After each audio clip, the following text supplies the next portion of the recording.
ಶ್ರೀ ಗಣಪತಿ ಶಾರದಾ ಗುರುಭ್ಯೋ ನಮಃ. ವಸುದೇವ ಸುತಂ ದೇವಂ ಕಂಸಚಾಣೂರಮರ್ದನಂ ದೇವಕಿ ಪರಮಾನಂದಂ ಕೃಷ್ಣಂ ವಂದೇ ಜಗದ್ಗುರುಂ. ಶ್ರೋತೃಗಳಿಗೆ ಶ್ರೀ ಅಳಸಿಂಗರಾಚಾರ್ಯ ವಿರಚಿತ ಶ್ರೀ ವ್ಯಾಸ ಮಹರ್ಷಿ ಪ್ರಣೀತ ಶ್ರೀಮದ್ ಭಾಗವತದ ದಶಮ ಸ್ಕಂದದಲ್ಲಿ ದೇವಕಿಯ 8ನೆಯ ಗರ್ಭದಲ್ಲಿ ಭಗವಂತನು ನಿಜಾಂಶದಿಂದ ಪ್ರವೇಶಿಸಿದುದು, ಗರ್ಭಸ್ಥನಾದ ವಿಷ್ಣುವನ್ನು ಬ್ರಹ್ಮಾದಿ ದೇವತೆಗಳು ಸ್ತುತಿಸಿದುದು ಎಂಬ 2ನೆಯ ಅಧ್ಯಾಯಕ್ಕೆ ಸ್ವಾಗತ. ಶುಕಮುನಿಗಳು ಈ ಭಾಗವತ ಕಥಾನಕವನ್ನು ಪರೀಕ್ಷಿತ್ ರಾಜೇಂದ್ರನಿಗೆ ವಿವರಿಸುತ್ತಿರುವರು. ಓ ರಾಜೇಂದ್ರ, ಹೀಗೆ ಕಂಸನು ನಿರಂಕುಶವಾದ ಬಲದಿಂದ ರಾಜ್ಯವನ್ನು ನಡೆಸುತ್ತಿರುವಾಗ ಅವನಿಗೆ ತಕ್ಕಂತೆ ರಾಕ್ಷಸಾಂಶದಿಂದ ಹುಟ್ಟಿದ ಪ್ರಲಂಬ, ಬಕ, ಚಾಣೂರ, ತೃಣಾವರ್ತ, ಗರ್ದಭ, ಮುಷ್ಟಿಕ, ಅರಿಷ್ಟ, ವಿವಿಧ, ಕೇಶಿ, ರೇಣುಕ ಮೊದಲಾದವರು, ಪೂತನೆ ಎಂಬುವಳು, ಬಾಣ, ನರಕ ಮೊದಲಾದ ಅಸುರ ಪ್ರಕೃತಿಯುಳ್ಳ ರಾಜರು ಆ ಕಂಸನಿಗೆ ಸಹಾಯಕರಾಗಿ ಅವನನ್ನು ಅನುವರ್ತಿಸುತ್ತಿದ್ದರು. ಮಹಾಬಲಾಢ್ಯನಾದ ಜರಾಸಂಧನು ಕಂಸನಿಗೆ ಬೆಂಬಲವಾಗಿದ್ದನು. ಇವರೆಲ್ಲರೊಡನೆ ಕಂಸನು ಉನ್ಮಾರ್ಗ ಪ್ರವರ್ತಕನಾಗಿ ಆಗಾಗ ಯಾದವರೊಡನೆ ಕಲಹವನ್ನು ತೆಗೆದು ಅವರನ್ನು ನಾನಾ ವಿಧದಿಂದ ಹಿಂಸಿಸುತ್ತಿದ್ದನು. ಇವನ ಬಾಧೆಯನ್ನು ತಡೆಯಲಾರದೆ ಅನೇಕ ಯಾದವರು ದೇಶವನ್ನು ಬಿಟ್ಟು ಕುರು, ಪಾಂಚಾಲ, ಕೇಕಯ, ಸಾಲ್ವ, ವಿದರ್ಭ, ನಿಷಧ, ಮಗಧ, ಕೋಸಲ ಮೊದಲಾದ ಬೇರೆ ಬೇರೆ ದೇಶಗಳಿಗೆ ಓಡಿಹೋಗಿ ಅಲ್ಲಲ್ಲಿಯೇ ನೆಲೆಯಾಗಿ ನಿಂತರು. ಕೆಲವರು ಬೇರೆ ಮಾರ್ಗವನ್ನು ಕಾಣದೆ ಆ ಕಂಸನಲ್ಲಿಯೇ ಶರಣಾಗತರಾಗಿ ಅವನನ್ನು ಅನುವರ್ತಿಸಿ ಸೇವಿಸುತ್ತಿದ್ದರು. ಇಷ್ಟರಲ್ಲಿ ದೇವಕಿಗೆ 7ನೆಯ ಗರ್ಭವು ಬೆಳೆಯಲಾರಂಭಿಸಿತು. ಓ ರಾಜೇಂದ್ರ, ಆ 7ನೆಯ ಗರ್ಭವು ಆ ಭಗವಂತನ ಅಂಶವೆಂದೇ ತಿಳಿ. ಈ ಅಂಶವನ್ನೇ ಆದಿಶೇಷನೆಂದು ಕರೆಯುವರು. ಈ ಗರ್ಭವು ಬೆಳೆಯುತ್ತಾ ಬಂದ ಹಾಗೆಲ್ಲ ದೇವಕಿಗೆ ಮನಸ್ಸಿನಲ್ಲಿ ಪುತ್ರೋತ್ಸವವಾಗುವುದೆಂಬ ಹರ್ಷವು, ಕಂಸನಿಂದ ಅದಕ್ಕುಂಟಾಗುವ ಭಯವನ್ನು ಕುರಿತು ದುಃಖವು ಹೆಚ್ಚುತ್ತಾ ಬಂದಿತು. ಇಷ್ಟರಲ್ಲಿ ವಿಶ್ವಾತ್ಮಕನಾದ ಶ್ರೀಹರಿಯು ಯಾದವರಿಗೆ ಕಂಸನಿಂದ ಉಂಟಾದ ಭಯವನ್ನು ನೀಗಿಸುವುದಕ್ಕಾಗಿ ತನ್ನ ಯೋಗ ಮಾಯೆಯನ್ನು ನೋಡಿ ಹೀಗೆಂದು ನಿಯಮಿಸುವನು. ಎಲೆ ಭದ್ರೆ, ಈಗಲೇ ನೀನು ಗೋಪಾಲಕರಿಂದಲೂ ಗೋ ಸಮೂಹಗಳಿಂದಲೂ ಅಲಂಕೃತವಾದ ಗೋಕುಲಕ್ಕೆ ಹೋಗು. ವಸುದೇವನ ಪತ್ನಿಯಾದ ರೋಹಿಣಿಯು ಈಗ ನಂದ ಗೋಕುಲದಲ್ಲಿರುವಳು. ಇವಳಂತೆಯೇ ವಸುದೇವನ ಇನ್ನೂ ಕೆಲವು ಮಂದಿ ಪತ್ನಿಯರು ಕಂಸನ ಭಯಕ್ಕಾಗಿ ಅಲ್ಲಲ್ಲಿನ ಬೆಟ್ಟದ ಗವಿಗಳಲ್ಲಿ ಅಡಗಿಕೊಂಡಿರುವರು. ಈಗ ನನ್ನ ಅಂಶಭೂತನಾದ ಆದಿಶೇಷನು ಕಂಸನ ಸೆರೆಯಲ್ಲಿ ಸಿಕ್ಕಿಬಿದ್ದಿರುವ ದೇವಕಿಯ ಗರ್ಭದಲ್ಲಿ ಬೆಳೆಯುತ್ತಿರುವನು. ಆ ಶಿಶುವು ಪ್ರಸವವಾಗುವುದಕ್ಕೆ ಮೊದಲೇ ನೀನು ಆ ಗರ್ಭಪಿಂಡವನ್ನು ಸಾಗಿಸಿ ನಂದ ಗೋಕುಲದಲ್ಲಿರುವ ರೋಹಿಣಿಯ ಗರ್ಭದಲ್ಲಿಡು.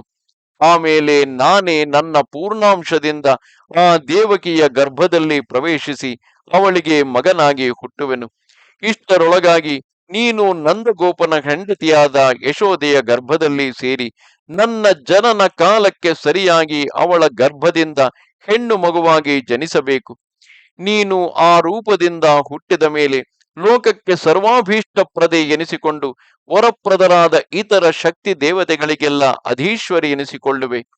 ಮನುಷ್ಯರು ನಾನಾ ಬಗೆಯ ಉಪಹಾರಗಳಿಂದಲೂ ಬಲಿ ದ್ರವ್ಯಗಳಿಂದಲೂ ನಿನ್ನನ್ನು ಪೂಜಿಸುವರು ಮತ್ತು ನಿನಗೆ ನಾನಾ ವಿಧಗಳಾದ ನಾಮಧೇಯಗಳನ್ನು ಸ್ಥಾನಗಳನ್ನು ಕಲ್ಪಿಸುವರು. ಅದರಿಂದ ನಿನಗೆ ದುರ್ಗಿ, ಕಾಳಿ, ಭದ್ರಕಾಳಿ, ವಿಜಯೇ, ವೈಷ್ಣವಿ, ಕುಮುದೆ, ಚಂಡಿ, ಕೃಷ್ಣೆ, ಮಾಧವಿ, ಕನ್ಯಕೆ, ಮಾಯೆ, ನಾರಾಯಣಿ, ಈಶಾನೆ, ಶಾರದೆ, ಅಂಬಿಕೆ ಮೊದಲಾದ ನಾಮಗಳು ಏರ್ಪಡುವವು. ಮತ್ತು ನೀನು ದೇವಕಿಯ ಗರ್ಭದಲ್ಲಿ ಬೆಳೆಯುತ್ತಿದ್ದ ಶಿಶುವನ್ನು ಸೆಳೆದು ತಂದು ರೋಹಿಣಿಯ ಗರ್ಭದಲ್ಲಿ ಇಡುವುದರಿಂದ ಆ ಶಿಶುವಿಗೆ ಸಂಕರ್ಷಣನೆಂಬ ಹೆಸರು ಪ್ರಸಿದ್ಧವಾಗುವುದು. ಮತ್ತು ಆ ಶಿಶುವು ಲೋಕವನ್ನು ರಂಜಿಸತಕ್ಕ ತನ್ನ ಅಭಿರಾಮ ಗುಣಗಳಿಂದ ರಾಮನೆಂದು, ಬಲಾತಿಶಯದಿಂದ ಬಲಭದ್ರನೆಂದು ಜನರಿಂದ ಕರೆಯಲ್ಪಡುವನು. ಇನ್ನು ನೀನು ಹೊರಡು ಎಂದನು. ಈ ಭಗವದಾಜ್ಞೆಯನ್ನು ಕೇಳಿ ಯೋಗ ಮಾಯೆಯು ಹಾಗೆಯೇ ಆಗಲೆಂದು ಹೇಳಿ ಭಗವಂತನಿಗೆ ಪ್ರದಕ್ಷಿಣ ನಮಸ್ಕಾರಗಳನ್ನು ಮಾಡಿ ಭೂಲೋಕಕ್ಕೆ ಬಂದು ಭಗವಂತನು ತನಗೆ ಆಜ್ಞಾಪಿಸಿದ್ದ ಕ್ರಮದಲ್ಲಿಯೇ ದೇವಕಿಯಲ್ಲಿದ್ದ ಗರ್ಭಪಿಂಡವನ್ನು ಸೆಳೆತಂದು ರೋಹಿಣಿಯ ಉದರದಲ್ಲಿರಿಸಿದಳು. ಪೂರ್ಣ ಗರ್ಭಿಣಿಯಾಗಿದ್ದ ದೇವಕಿಗೆ ಇದ್ದಕ್ಕಿದ್ದ ಹಾಗೆ ಗರ್ಭವು ಬತ್ತಿ ಹೋಗಿರುವುದನ್ನು ನೋಡಿ ಪುರವಾಸಿಗಳೆಲ್ಲರೂ ದೇವಕಿಗೆ ಗರ್ಭಸ್ರಾವವಾಯಿತೆಂದೇ ನಿಶ್ಚಯಿಸಿಬಿಟ್ಟರು. ಎಲ್ಲೆಲ್ಲಿಯೂ ಈ ಪ್ರವಾದವೇ ಹರಡಿಕೊಂಡಿತು.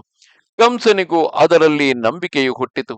ಇಷ್ಟರಲ್ಲಿಯೇ ವಿಶ್ವಾತ್ಮಕನಾದ ಭಗವಂತನು ಹಿಂದೆ ತಾನು ದೇವತೆಗಳಿಗೆ ಅಭಯವನ್ನು ಕೊಟ್ಟಿದ್ದಂತೆ ತನ್ನ ಪೂರ್ಣಾಂಶದಿಂದ ವಸುದೇವನ ಹೃದಯದಲ್ಲಿ ಪ್ರವೇಶಿಸಿದನು. ಹೀಗೆ ಪರಮ ಪುರುಷನ ತೇಜಸ್ಸು ತನ್ನಲ್ಲಿ ಸೇರಿದ್ದಾಗ ವಸುದೇವನು ಸೂರ್ಯನಂತೆ ಅಪೂರ್ವವಾದ ಒಂದು ಕಾಂತಿ ವಿಶೇಷದಿಂದ ಪ್ರಕಾಶಿಸುತ್ತಾ ಕಂಸಾದಿ ದುಷ್ಟ ಕ್ಷತ್ರಿಯರಿಗೆ ಆಗಲೇ ಭಯವನ್ನು ಹುಟ್ಟಿಸುವಂತಿದ್ದನು. ಸ್ವಲ್ಪ ಕಾಲದಲ್ಲಿಯೇ ಆ ವಸುದೇವನಲ್ಲಿದ್ದ ಶ್ರೀ ವಿಷ್ಣು ತೇಜಸ್ಸು ದೇವಕಿಯ ಗರ್ಭದಲ್ಲಿ ಪ್ರವೇಶಿಸಿತು. ಸಮಸ್ತ ಲೋಕಕ್ಕೂ ಮಂಗಳಪ್ರದನಾಗಿಯೂ ಅಮೋಘವಾದ ಸಂಕಲ್ಪ ಜ್ಞಾನವುಳ್ಳವನಾಗಿಯೂ ಸಮಸ್ತ ಚೇತನ ಅಚೇತನ ಶರೀರಕನಾಗಿಯೂ ಇರುವ ಭಗವಂತನು ಗರ್ಭದಲ್ಲಿ ಪ್ರವೇಶಿಸಿದ್ದಾಗ ಆ ದೇವಕಿಯು ಚಂದ್ರ ಕಳೆಯೊಡಗೂಡಿದ ಪೂರ್ವ ದಿಕ್ಕಿನಂತೆ ಪ್ರಕಾಶಿಸುತ್ತಿದ್ದಳು. ಸಮಸ್ತ ಲೋಕಗಳಿಗೂ ನಿವಾಸಭೂತನಾದ ಪರಮಪುರುಷನನ್ನೇ ತನ್ನ ಗರ್ಭದಲ್ಲಿ ಧರಿಸಿದ್ದ ಆ ದೇವಕಿ ದೇವಿಯು ಕಂಸನ ಸೆರೆಯಲ್ಲಿ ಸಿಕ್ಕಿಬಿದ್ದುದರಿಂದಲೂ ಉರಿಯಡಗಿದ ಅಗ್ನಿಯಂತೆಯೂ ನೀಚರಲ್ಲಿರುವ ಉಪನಿಷದ್ ವಾಕ್ಯದಂತೆಯೂ ಕಾಣುತ್ತಿದ್ದಳು. ಹೀಗಿದ್ದರೂ ಆ ದೇವಕಿಯು ಸಮಸ್ತ ದಿಕ್ಕುಗಳನ್ನು ಬೆಳಗುವಂತಿರುವ ಅಪೂರ್ವವಾದ ಒಂದು ದಿವ್ಯ ತೇಜಸ್ಸಿನಿಂದ ತನ್ನ ಅರಮನೆ ಎಲ್ಲವನ್ನು ಪ್ರಕಾಶಗೊಳಿಸುತ್ತಿರುವುದನ್ನು ಕಂಡು ಕಂಸನ ಮನಸ್ಸಿಗೆ ಆಗಲೇ ಭಯವು ಹುಟ್ಟಿತು. ಆ ಭಯದಿಂದ ಕಂಸನು ತನ್ನಲ್ಲಿ ತಾನು, ಆಹಾ, ಹಿಂದೆ ಯಾವಾಗಲೂ ನಾನು ಈಕೆಯಲ್ಲಿ ಈ ವಿಧವಾದ ಕಾಂತಿ ವಿಶೇಷವನ್ನು ನೋಡಿರಲಿಲ್ಲ. ಆದುದರಿಂದ ನನಗೆ ಮೃತ್ಯುವಾದ ವಿಷ್ಣುವು ಇವಳ ಗರ್ಭದಲ್ಲಿ ಪ್ರವೇಶಿಸಿರುವನು ಎಂಬುದರಲ್ಲಿ ಸಂದೇಹವಿಲ್ಲ. ಹಾಗಿಲ್ಲದ ಪಕ್ಷದಲ್ಲಿ ಇವಳಿಗೆ ಈ ವಿಧವಾದ ಅಪೂರ್ವ ಕಾಂತಿಯಲ್ಲಿಯದು. ದೇವತೆಗಳ ಕಾರ್ಯಾರ್ಥವಾಗಿ ಯತ್ನಿಸಿರುವ ವಿಷ್ಣುವೇ ಅವನು. ಅವನಿಂದ ನನ್ನ ವೀರ್ಯಕ್ಕೆ ಹಾನಿ ಬಾರದಂತೆ ಈಗಲೇ ಉಪಾಯವನ್ನು ಮಾಡುವುದು ಮೇಲು. ಇದಕ್ಕೇನು ಮಾಡಲಿ? ಈಗ ಈಕೆಯನ್ನು ಕೊಂದು ಬಿಡಲೇ? ಅದು ಯುಕ್ತವಾಗಿ ತೋರಲಿಲ್ಲ. ಈಕೆಯಾದರೂ ಅಬಲೆಯಾದ ಹೆಂಗಸು. ಇದರ ಮೇಲೆ ನನಗೆ ಸಾಕ್ಷಾತ್ತಾಗಿ ಒಡಹುಟ್ಟಿದ ತಂಗಿ, ಇದರ ಮೇಲೆ ಗರ್ಭಿಣಿ.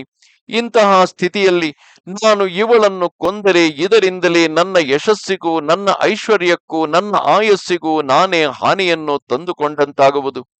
ಗರ್ಭಿಣಿಯಾದ ಹೆಂಗಸನ್ನು ಕೊಲ್ಲತಕ್ಕವನು ಬದುಕಿದ್ದರೂ ಮೃತಪ್ರಾಯನೆನಿಸಿಕೊಳ್ಳುವನು. ಮತ್ತು ದೇಹಾಭಿಮಾನದಿಂದ ಇಂತಹ ಕ್ರೂರ ಕಾರ್ಯವನ್ನು ನಡೆಸತಕ್ಕವರು ಇಹಲೋಕದಲ್ಲಿ ಎಲ್ಲೆಲ್ಲಿಯೂ ನಿಂದಿಸಲ್ಪಡುವುದಲ್ಲದೆ ಆ ದೇಹವು ಬಿದ್ದು ಹೋದ ಮೇಲೆ ಪರಲೋಕದಲ್ಲಿಯೂ ಅವರ ಆತ್ಮವು ಅಂಧ ತಮಸ್ಸೆಂಬ ನರಕದಲ್ಲಿ ಬಿದ್ದು ನರಳುವುದು. ಇದಕ್ಕೆ ಏನು ಮಾಡಲಿ ಎಂದು ಯೋಚಿಸುತ್ತಾ ಕೊನೆಗೆ ಗರ್ಭವತಿಯಾದ ತನ್ನ ತಂಗಿಯನ್ನು ಕೊಲ್ಲುವುದಕ್ಕೆ ಮನಸ್ಸು ಬಾರದೆ ಹಿಂತಿರುಗಿ ಬಿಟ್ಟನು. ತನಗೆ ಜನ್ಮ ದ್ವೇಷಿಯಾದ ಆ ಶಿಶುವಿನ ಜನನ ಕಾಲವನ್ನೇ ನಿರೀಕ್ಷಿಸುತ್ತಾ ಆ ಶಿಶುವಿನ ಮೇಲೆ ಹಗೆ ತೀರಿಸಿಕೊಳ್ಳಬೇಕೆಂದು ಎಚ್ಚರಿಕೆಯಿಂದ ಕಾದಿದ್ದನು. ಆ ಕಂಸನು ಎಚ್ಚರಗೊಂಡಿರುವಾಗಲೂ ಮಲಗಿದಾಗಲೂ ಸುಮ್ಮನೆ ನಿಂತಾಗಲೂ ನಡೆಯುವಾಗಲೂ ಆಹಾರವನ್ನು ತೆಗೆದುಕೊಳ್ಳುವಾಗಲೂ ಜಲಪಾನವನ್ನು ಮಾಡುವಾಗಲೂ ಬದ್ಧ ದ್ವೇಷದಿಂದ ಆ ಶ್ರೀಹರಿಯನ್ನೇ ನೆನೆಸುತ್ತಿದ್ದನು.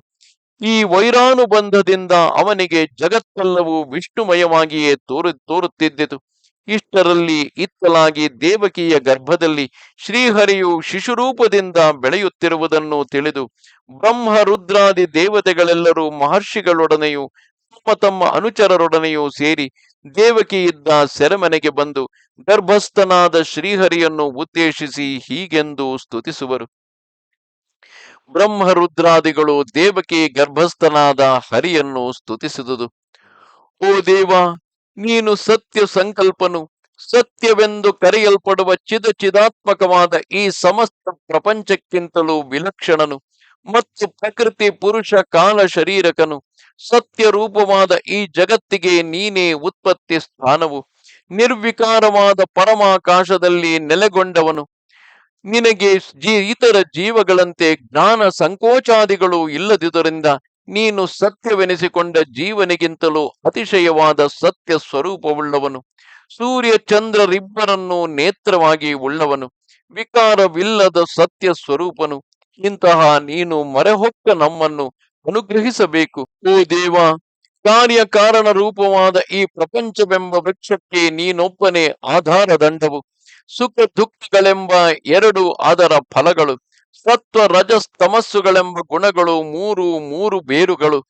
ಧರ್ಮಾದಿ ಪುರುಷಾರ್ಥಗಳು ನಾಲ್ಕು ನಾಲ್ಕು ರಸಗಳು, ಭೂತ ಸೂಕ್ಷ್ಮಗಳ ಐದು ಬಿಳಲುಗಳು, ಹಸಿವು ಬಾಯಾರಿಕೆ ಶೋಕ ಮೋಹ ಜರೆ ಮರಣಗಳೆಂಬ ಷಡೂರ್ಮಿಗಳು ಆರು ಇಂದ್ರಿಯಗಳು, ಚರ್ಮ ಮಾಂಸ ರಕ್ತ ಕೆನ್ನೀರು ಮೇಧಸ್ಸು ಮಜ್ಜೆ ಅಸ್ಥಿಗಳೆಂಬ ಸಪ್ತ ಧಾತುಗಳು ಅದರ ಏಳು ತೊಗಟೆಗಳು, ಕೈಗಳೆರಡು ಕಾಲುಗಳೆರಡು ತಲೆ ಕಂಠ ಎದೆ ಜಠರಗಳೆಂಬ ಈ ಎಂಟು ಶಾಖೆಗಳು, ಕಣ್ಣು ಕಿವಿ ಮೊದಲಾದ ನವರಂಧ್ರಗಳು ಅದರ ಪೊಟ್ಟರೆಗಳು, ಪ್ರಾಣ ಅಪಾನ ವ್ಯಾನ ಉದಾನ ಸಮಾನ ನಾದ ಕೂರ್ಮ ಕೃಕರ ದೇವದತ್ತ ಧನಂಜಯಗಳೆಂಬ ದಶ ಪ್ರಾಣಗಳು 10 ಎಲೆಗಳು, ಜೀವಾತ್ಮ ಪರಮಾತ್ಮಗಳೆಂಬ ಎರಡು ಅದರಲ್ಲಿ ವಾಸ ಮಾಡುವ ಎರಡು ಪಕ್ಷಿಗಳು, ಇಂತಹ ಜಗದ್ರೂಪವಾದ ವೃಕ್ಷಕ್ಕೆ ಆಧಾರಭೂತನಾದ ನಿನ್ನನ್ನು ವಂದಿಸುವೆವು. ದೇವ, ಈ ಸಮಸ್ತ ಪ್ರಪಂಚದ ಉತ್ಪತ್ತಿ ಸ್ಥಿತಿ ಲಯಗಳೆಲ್ಲಕ್ಕೂ ನೀನೇ ಕಾರಣವು.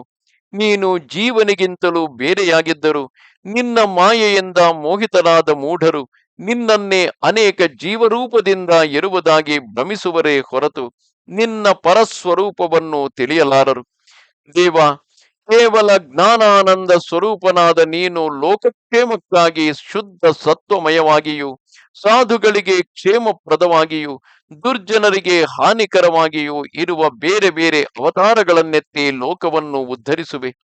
ಓ ಪುಂಡರೀಕಾಕ್ಷ, ಹೀಗೆ ನೀನು ಲೋಕಕ್ಷೇಮಾರ್ಥವಾಗಿ ಬೇರೆ ಬೇರೆ ಅವತಾರಗಳನ್ನು ಎತ್ತಿದಾಗಲೂ ಕೆಲವು ಜ್ಞಾನಿಗಳು ತಮ್ಮ ಸಮಾಧಿ ಅಂದರೆ ಯೋಗ ಬಲದಿಂದ ಶುದ್ಧ ಸತ್ವಮಯವಾದ ನಿನ್ನ ಪರಸ್ವರೂಪವನ್ನು ತಮ್ಮ ಮನಸ್ಸಿನಲ್ಲಿ ಸಾಕ್ಷಾತ್ಕರಿಸುತ್ತಾ ನಿನ್ನ ಪಾದಾರವಿಂದವೆಂಬ ನಾವೆಯನ್ನು ಹಿಡಿದು ಸದಾಚಾರ್ಯವೆಂಬ ನಾವಿಕನ ಸಹಾಯದಿಂದ ಸಂಸಾರವೆಂಬ ಮಹಾ ಸಮುದ್ರವನ್ನು ಘೋಷ್ ಪದದಂತೆ ನಿರಾಯಾಸವಾಗಿ ದಾಟುವರು.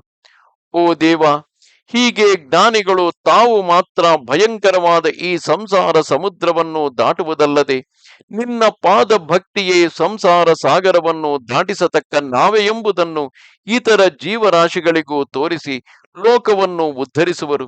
ಹೀಗೆ ಸಾಧುಗಳನ್ನು ಅವರ ಮೂಲಕವಾಗಿ ಇತರ ಲೋಕಗಳನ್ನು ಅನುಗ್ರಹಿಸತಕ್ಕ ನೀನು ಶರಣಾಗತರಾದ ನಮ್ಮನ್ನು ರಕ್ಷಿಸಬೇಕು.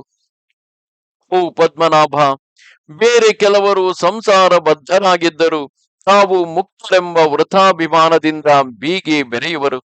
ಅವರು ನಿನ್ನಲ್ಲಿ ಭಕ್ತಿಹೀನರಾದುದರಿಂದ ಮನಃಶುದ್ಧಿ ಇಲ್ಲದವರಾಗಿದ್ದರು ಪೂರ್ವಾರ್ಜಿತವಾದ ಅಲ್ಪ ಸ್ವಲ್ಪ ಸುಕೃತ ವಿಶೇಷದಿಂದ ಉತ್ತಮ ಜನ್ಮವನ್ನು ಪಡೆಯುವುದುಂಟು. ಅತಿ ಪ್ರಯಾಸದಿಂದ ಈ ಉತ್ತಮ ಪದವನ್ನು ಏರಿರುವಾಗಲೂ ನಿನ್ನಲ್ಲಿ ವಿಮುಖರಾಗುವುದರಿಂದ ತಿರುಗಿ ನೀಚ ಜನ್ಮವನ್ನೇ ಹೊಂದುವರು. ಮಾಧವ, ನಿನ್ನಲ್ಲಿ ಪೂರ್ಣ ಭಕ್ತಿಯನ್ನು ಸಾಧಿಸಿದವರಾದರೂ ಎಂದಿಗೂ ಈ ವಿಧವಾಗಿ ದಾರಿ ತಪ್ಪಿ ಹೋಗಲಾರರು. ಅಂಥವರು ಯಾವಾಗಲೂ ನಿನ್ನ ಅನುಗ್ರಹದಿಂದ ರಕ್ಷಿತರಾಗಿ ತಮ್ಮ ಭಕ್ತಿ ನಿರೋಧಕಗಳಾದ ವಿಘ್ನ ದೇವತೆಗಳನ್ನು ಕಾಲಿಂದ ಮೆಟ್ಟುತ್ತಾ ನಿರ್ಭಯವಾಗಿ ಸಂಚರಿಸುವರು. ಪುರುಷೋತ್ತಮ, ನೀನು ಈ ವಿಧವಾದ ಶರೀರಗಳನ್ನು ಎತ್ತುವುದಕ್ಕೆ ಲೋಕರಕ್ಷಣವೆಂಬುದು ವ್ಯಾಜವೇ ಹೊರತು ನಿಜವಾಗಿ ಅದರ ಉದ್ದೇಶವು ಲೋಕರಕ್ಷಣವಲ್ಲ. ಸಂಕಲ್ಪ ಮಾತ್ರದಿಂದಲೇ ಸಮಸ್ತ ಕಾರ್ಯವನ್ನು ನಿರ್ವಹಿಸಬಲ್ಲ ನಿನಗೆ ಅದಕ್ಕಾಗಿ ಇಷ್ಟು ಪ್ರಯಾಸವೇಕೆ? ನೀನು ಆಯಾ ಶರೀರವನ್ನು ಎತ್ತಿದಾಗ ಜನರು ನಿನ್ನ ಆಯಾ ಅವತಾರ ಚರಿತ್ರೆಗಳನ್ನು ಕೇಳಿ ನಿನ್ನನ್ನು ಉಪಾಸನೆ ಮಾಡಿ ಶ್ರೇಯಸ್ಸನ್ನು ಪಡೆಯಬೇಕೆಂಬುದೇ ಇದರ ಉದ್ದೇಶವೇ ಹೊರತು ಬೇರೆಯಲ್ಲ. ನೀನು ಈ ವಿಧವಾದ ಶರೀರಗಳನ್ನೆತ್ತಿದಾಗಲೇ ಜನರು ಯಜ್ಞಾದಿ ಕ್ರಿಯೆಗಳಿಂದಲೂ ಉಪಾಸನದಿಂದಲೂ ನಿನ್ನನ್ನು ಸುಲಭವಾಗಿ ಆರಾಧಿಸಬಲ್ಲರು. ಹಾಗಿಲ್ಲದ ಪಕ್ಷದಲ್ಲಿ ನಿನ್ನ ಪರಸ್ವರೂಪವನ್ನು ತಿಳಿಯಲಾರದವರಿಗೆ ನಿನ್ನನ್ನು ಆರಾಧಿಸುವ ಬಗೆಯೇನು? ಅಂಥವರನ್ನು ಅನುಗ್ರಹಿಸುವುದಕ್ಕಾಗಿಯೇ ನೀನು ಈ ವಿಧವಾದ ಶರೀರಗಳನ್ನು ಕೈಗೊಳ್ಳುವೆ. ಓ ಲೋಕಕಾರಣ, ಹೀಗೆ ನೀನು ಅವತಾರವನ್ನೆತ್ತುವುದು ಇತರ ಜನರಿಗೆ ಜ್ಞಾನ ಪ್ರಕಾಶಕವಾಗಿ ಅಜ್ಞಾನದಿಂದ ತೋರುವ ದೇವ ಮನುಷ್ಯಾದಿ ಭೇದ ಬುದ್ಧಿಯನ್ನು ನೀಗಿಸತಕ್ಕುದಾಗಿಯೂ ಇರುವುದು. ಶುದ್ಧ ಸತ್ವಮಯವಾದ ಈ ಶರೀರದಿಂದ ನೀನು ಅವತರಿಸದಿದ್ದರೆ ಆಗ ಲೋಕದಲ್ಲಿ ಯಾವ ಯಾವ ಮನುಷ್ಯನಿಗೆ ಅವನವನ ಕರ್ಮಾನುಗುಣವಾಗಿ ಸತ್ವಾದಿ ಗುಣಗಳಲ್ಲಿ ಯಾವ ಯಾವ ಗುಣಗಳು ತಲೆ ಎತ್ತಿರುವವೋ ಆಯಾ ಗುಣಕ್ಕೆ ತಕ್ಕಂತೆ ನಿನ್ನನ್ನು ಇತರ ದೇವ ಮನುಷ್ಯಾದಿಗಳೊಡನೆ ಸಮಾನವಾಗಿಯೇ ಭಾವಿಸುವನು. ನೀನು ಈ ಅವತಾರ ಶರೀರಗಳಿಂದ ನಿನ್ನ ಪರಸ್ವರೂಪವನ್ನು ಮರೆಸಿಕೊಂಡಿದ್ದರು ಸ್ಫಟಿಕದ ಭರಣಿಯಲ್ಲಿ ಬಚ್ಚಿಟ್ಟಾಗಲೂ ಬಂಗಾರವು ತನ್ನ ಕಾಂತಿಯನ್ನು ಹೊರಕ್ಕೆ ತೋರಿಸುವಂತೆ ಅದರಲ್ಲಿಯೇ ಆಗಾಗ ನಿನ್ನ ಅದ್ಭುತ ಶಕ್ತಿಯನ್ನು ಹೊರಪಡಿಸುವುದರಿಂದ ಅವುಗಳನ್ನು ನೋಡಿ ಜನರು ನಿನ್ನನ್ನು ಪರಮ ಪುರುಷನೆಂದು ಸರ್ವಲೋಕ ಕಾರಣನೆಂದು ಧ್ಯಾನಿಸಿ ಪೂಜಿಸುವರು. ದೇವ, ನೀನು ಹೀಗೆ ದೇವ ತಿರಿಯಕ್ ಮನುಷ್ಯಾದಿ ರೂಪದಿಂದ ಅವತಾರವನ್ನೆತ್ತಿದರು ನಿನ್ನ ಸ್ವರೂಪ ಸ್ವಭಾವಗಳನ್ನು ವೇದವಾಕ್ಯಗಳಿಂದಲೂ ತದನುಸಾರವಾದ ಮನಸ್ಸಿನಿಂದಲೂ ಅನುಮಾನಿಸಿ ತಿಳಿಯಬೇಕೇ ಹೊರತು ಅವು ಇಂದ್ರಿಯಗಳಿಗೆ ಗೋಚರಿಸತಕ್ಕವುಗಳಲ್ಲ. ಆ ನಿನ್ನ ನಾಮ ರೂಪ ಗುಣ ಕರ್ಮ ಜನ್ಮಗಳು ಒಂದೊಂದನ್ನು ಇತರ ದೇವ ಮನುಷ್ಯಾದಿಗಳಿಗೆ ಸರಿಹೋಲಿಸಿ ಹೇಳುವುದಕ್ಕಿಲ್ಲ. ನಿನ್ನಲ್ಲಿ ಇರತಕ್ಕ ಅಸಾಧಾರಣ ಗುಣಗಳೇ ಬೇರೆ, ನಿನ್ನ ಸ್ವಭಾವವೇ ಬೇರೆ.